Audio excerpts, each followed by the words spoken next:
historias y experiencias. Muchísimas gracias por acompañarnos en esta edición de Líderes. Los saluda Emiliana Molina. El día de hoy tenemos el placer de estar conversando con el doctor Juan Méndez, que ha dedicado su vida a la Defensoría de Derechos Humanos después de ser preso y torturado durante la dictadura en Argentina y preso político por más de 1 año y medio. También salió al exilio a Estados Unidos por alrededor de unos 7 años y no pudo regresar a Argentina hasta ese entonces. Después de eso, pues se ha convertido en el presidente del Instituto del Centro Internacional para la Justicia Transicional, también asesor especial sobre genocidio y relator especial sobre la tortura ante la Organización de Naciones Unidas. El doctor Méndez ha convertido esta herida profunda en un motor para luchar y defender los derechos humanos de las personas en la región. Doctor Méndez, bienvenido y muchísimas gracias por acompañarnos. Gracias a ustedes por invitarme. Vamos a empezar por lo más traumatizante quizás en su vida. Doctor, ¿cómo inició esa etapa cuando usted se convirtió en preso político bajo la dictadura de Videla? Bueno, yo trabajaba en la defensa de presos políticos, haría trabajo que ahora le llamaríamos de derechos humanos, en aquel tiempo no le llamábamos así, pero con otros colegas nos dedicábamos a defender personas que habían sido detenidas por razones políticas y también a denunciar casos de tortura y de maltrato. La situación se puso cada vez peor, por supuesto, y en algún momento los mismos abogados que defendíamos presos políticos nos convertimos en un blanco de la represión también. Hay al día de hoy unos 125 casos de abogados que, como yo, defendían presos políticos y todavía hoy se cuentan entre los desaparecidos de la Argentina. Y otro tanto, tal vez un número parecido, que como yo pasamos un tiempo detenidos, pero eventualmente sobrevivimos la etapa. Yo tuve que mudarme de mi ciudad, Mar del Plata, por la persecución, después de ser detenido una vez, pero además había amenazas contra mi vida y por eso me mudé a Buenos Aires, donde por ser menos conocido pensé que podía pasar más desapercibido. Estuve 1 año más o menos haciendo esas tareas y en agosto de 1975 me detuvieron de nuevo y esta vez me pusieron a disposición del Poder Ejecutivo en virtud del estado de sitio. Y efectivamente, como le pasaba a todos los que éramos detenidos por esa situación, fui torturado. En mi caso, gracias a que mi familia se movió muy rápidamente, los torturadores estaban muy presionados para reconocerme como preso y entonces me dieron 5 sesiones de tortura en el lapso de unas 24 horas más o menos. Normalmente un poco más de eso, ¿cómo eran las torturas y cómo lo cambia uno la cárcel? Ok. Bueno, normalmente torturaban 2 sesiones por día, pero durante varios días. Sí. En mi caso fueron menos, pero muy intensas, por esa misma razón de que tenían que declararme que yo estaba... Claro. No, para liberarme no, pero para reconocer que me tenían detenido. Era todavía el gobierno de Isabel Perón, o fue antes del golpe de Estado de Videla, okay. Y no había la política de la desaparición forzada todavía. Entonces tenían esas restricciones, digamos. Sabían que en algún momento tenían que producir a uno ante un juez y entonces lo torturaban durante el tiempo que podían, pero después dejaban de torturarlo y lo reconocían como preso, que fue lo que me pasó a mí. Y me tocó estar 1 año y medio preso, primero en una cárcel común, pero en un pabellón para presos políticos, y después esa misma cárcel fue dedicada a presos políticos, así que en todos los que estábamos ahí éramos detenidos por razones políticas. Doctor Méndez, y perdón que le pregunte de nuevo, sí. ¿Cómo era ese tipo de torturas? ¿Usted lo recuerda como si fuera? Sí, claro, lo recuerdo muy vividamente. La tortura preferida de los torturadores argentinos era la picana eléctrica, como le llaman. O sea, es como un aparato eléctrico, en realidad no es la picana que se usa para el ganado, pero tiene el mismo efecto, da una descarga eléctrica. Pero es algo más sofisticado que se puede graduar. Y a uno lo atan, lo vendan, por supuesto, los ojos, lo atan a una cama o a una mesa y le aplican la picana por todo el cuerpo, mientras lo interrogan, ¿no? Wow. El caso mío fue para interrogarme. También había otros métodos, pero a mí el que me aplicaron fue la picana eléctrica, más golpes, por supuesto, muchos golpes, y sobre todo amenazas y tortura, digamos, psicológica, porque en el medio de esta tortura me decían que habían ido a mi casa, que tenían detenidos a mis hijos de 4 y 5 años, y que menos, 3 o 4 años, y que le iban a aplicar el mismo tratamiento a ellos. Wow. Y yo no sabía, obviamente me imaginé que me estaban mintiendo, pero en ese momento uno no lo sabe, ¿no? Claro. Bueno, en el fondo lo que querían era fundamentalmente información que lo llevara a otros para tener el mismo tipo de tratamiento. Y como no sabían mucho sobre mí, más que mis antecedentes públicos, que era abogado, que había denunciado torturas de otros, etcétera, no tenían mucho que preguntarme y pude, por suerte, en esos días, pocos días que pasé en detención clandestina, tuve la suerte de no tener que delatar a nadie para que sufriera la misma suerte, ¿no? ¿Y cómo lo transforma usted personalmente esta experiencia? Bueno, yo sabía por mi trabajo jurídico que la tortura era muy frecuente, que todos, claro, prácticamente todos los que eran detenidos por razones políticas eran torturados. Y entonces más o menos estaba preparado, o uno cree que está preparado, realmente claro, no estaba todo lo preparado que podía haber estado, pero sabía lo que iba a pasar y más o menos lo que creía que me iban a preguntar. En realidad sí es muy transformador, pero cuando uno llega a la cárcel y se reúne con muchos otros presos políticos y compartimos notas y vemos que a todos más o menos nos trataron igual, uno empieza a por lo menos relativizar el tema y a ponerlo en un contexto, ¿no? Y a mí me tocó, como dije, 1 año y medio de estar detenido a disposición del Poder Ejecutivo por el estado de sitio, sin cargos, sin acusaciones ni nada, pero también por la presión y por la solidaridad internacional también tuve suerte de poder salir al año y medio, mientras que la mayor parte de la gente que estaba en la misma situación que yo pasó entre 4, 5 y hasta 8 años presos, sin proceso, sin juicio. En mi caso, como había mucha presión internacional a mi favor, en algún momento el gobierno de Videla dijo, ¿por qué no nos sacamos esta presión de encima? Total, para nosotros es un preso más, nomás. A mí yo no tenía mucha importancia para ellos.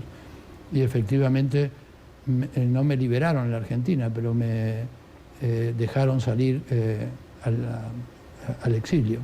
Literalmente me escoltaron hasta un avión y me pusieron en un avión para salir del país con la idea de que no podía volver mientras durara el estado de sitio, o sea, la dictadura, ¿no? Y efectivamente estuve unos 7, 8 años sin poder. Muchísimas gracias por continuar con nosotros en esta edición de Líderes. Continuamos hablando a esta hora con el doctor Juan Méndez, quien ha dedicado su vida a la defensa de los derechos humanos después de haber sido preso político durante unos 18 meses durante una dictadura en Argentina. Doctor, me comentaba que estuvo 7 años en el exilio sin poder regresar a Argentina. Sí. Ahora le pregunto, ¿qué rol, si alguno, tuvo de cierta manera el Papa Francisco durante la dictadura de Videla? ¿Fue cómplice? Yo no creo que se pueda decir que el padre Bergoglio haya sido cómplice de la dictadura.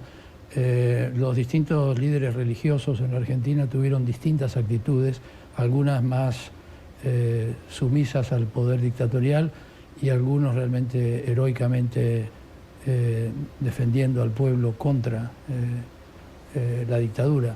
El caso de Bergoglio no es ni uno ni otro. Él era muy joven como provincial de los jesuitas y tal vez no era consciente de la influencia que podía tener.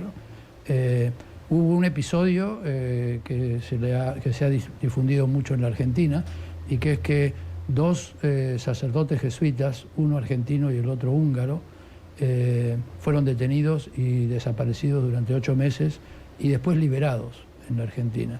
Y antes de ser detenidos, ellos le habían pedido a Bergoglio que los defendiera, y él, según dijeron en ese momento, les dijo que se tenían que ir del país.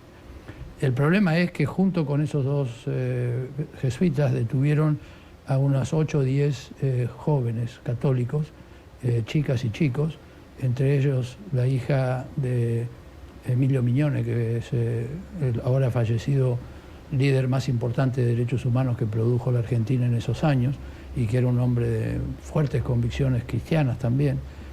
Y evidentemente Bergoglio debe haber hecho algún trámite, porque los dos sacerdotes sobrevivieron y se fueron del país después.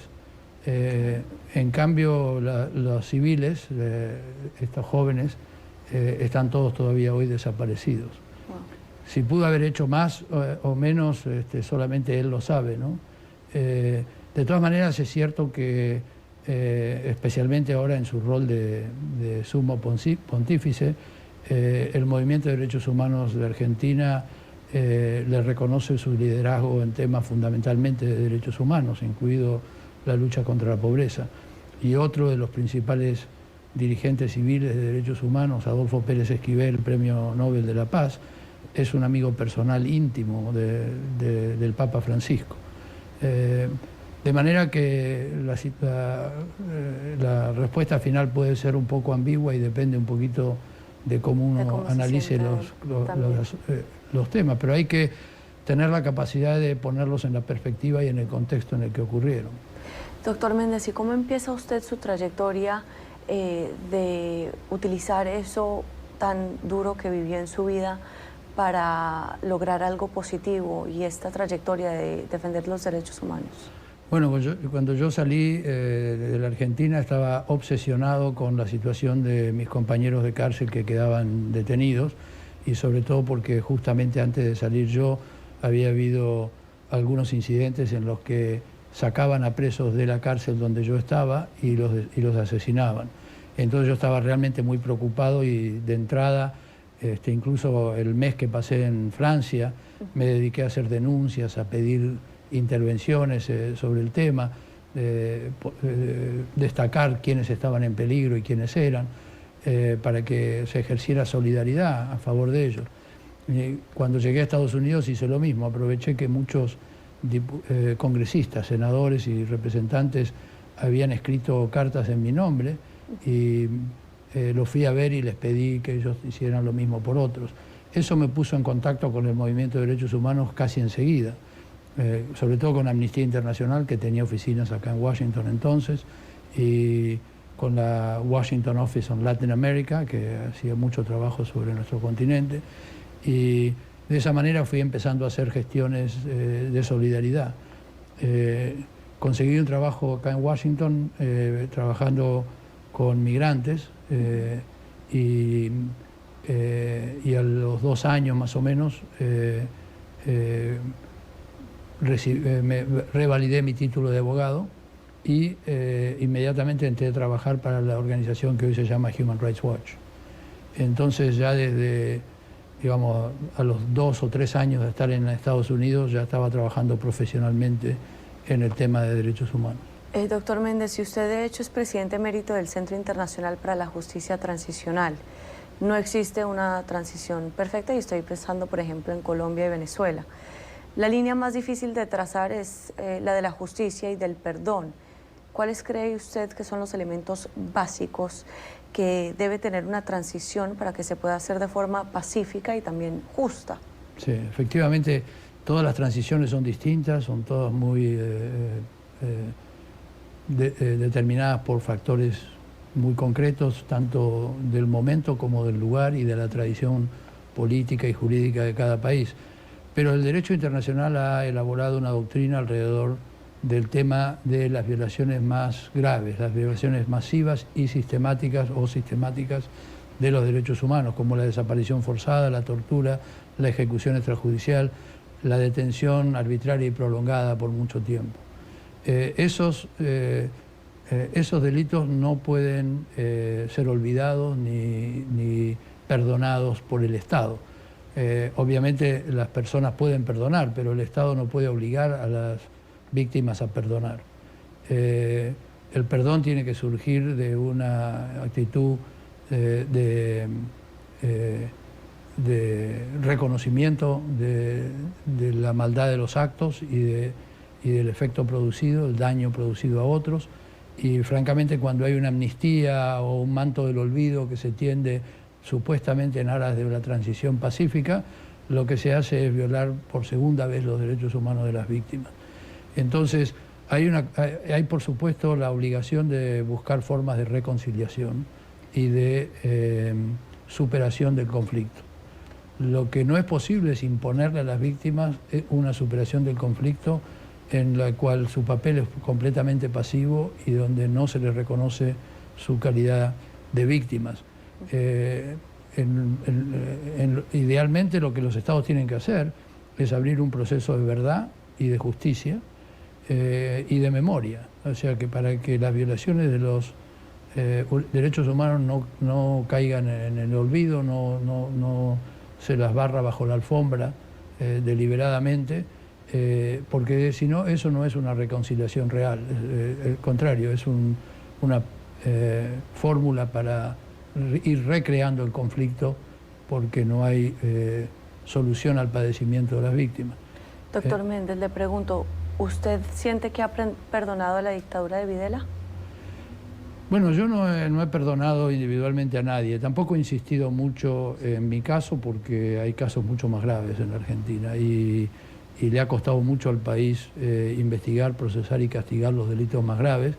Y entonces me parece que es mucho más importante apoyar la justicia para los casos de la desaparición forzada o la tortura mucho más violenta de la que me pasó a mí. Yo, como tuve bastante suerte, también tengo la posibilidad de mirar desde afuera el proceso y de favorecer y de estar a favor de lo que se hace sin tener que tener un rol protagónico yo mismo, ¿no? En el tema del perdón, yo no guardo ninguna animadversión ni ningún odio contra nadie, pero no por lo que me pasó a mí, pero sí por lo que le pasó a tantos argentinos y argentinas. No le perdono a los torturadores, no le perdono a los que colaboraron con el régimen de Videla, pero esa es mi actitud personal. Reconozco que hay otros que sí que han superado ese dilema y tienen derecho, por supuesto, a vivir en paz porque han perdonado. Lo que no pero tiene... el hecho de que usted sienta que no ha perdonado, ¿siente que no lo deja vivir en paz o no ha perdonado pero puede vivir en paz? No he perdonado en el sentido de que no reconozco que hayan tenido algún módico de razón en actuar como actuaron. Pero no me afecta a mí en lo más mínimo el hecho de perdonar o no perdonar. De hecho, creo que si dijera, sí, yo los perdono, no cambiaría nada mi vida, como tampoco cambia la de ellos, ¿no? Si tienen culpas que purgar, lo tienen que hacer ante la justicia, no ante mí personalmente. Muchísimas gracias por continuar con nosotros en esta edición de Líderes. Hemos estado conversando con Juan Méndez, abogado y defensor de derechos humanos y también relator especial sobre tortura ante la Organización de Naciones Unidas. Doctor Méndez, ya para terminar, ¿qué hace un buen líder?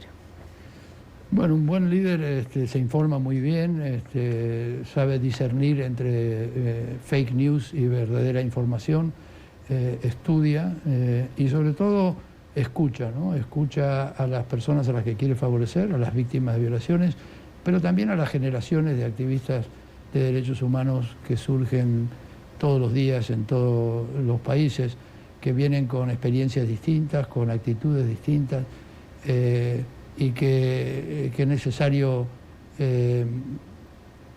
reconocer que El movimiento de derechos humanos cambia frecuentemente y las necesidades son distintas, pero también las oportunidades de trabajo son distintas.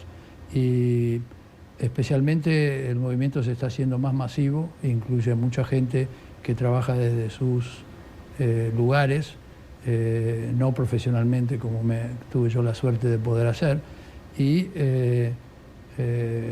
uno puede, un buen líder debe también, por ejemplo, estar dispuesto a compartir lo que ha aprendido a lo largo de la experiencia con estudiantes y con personas que se quieren capacitar en el tema de derechos humanos.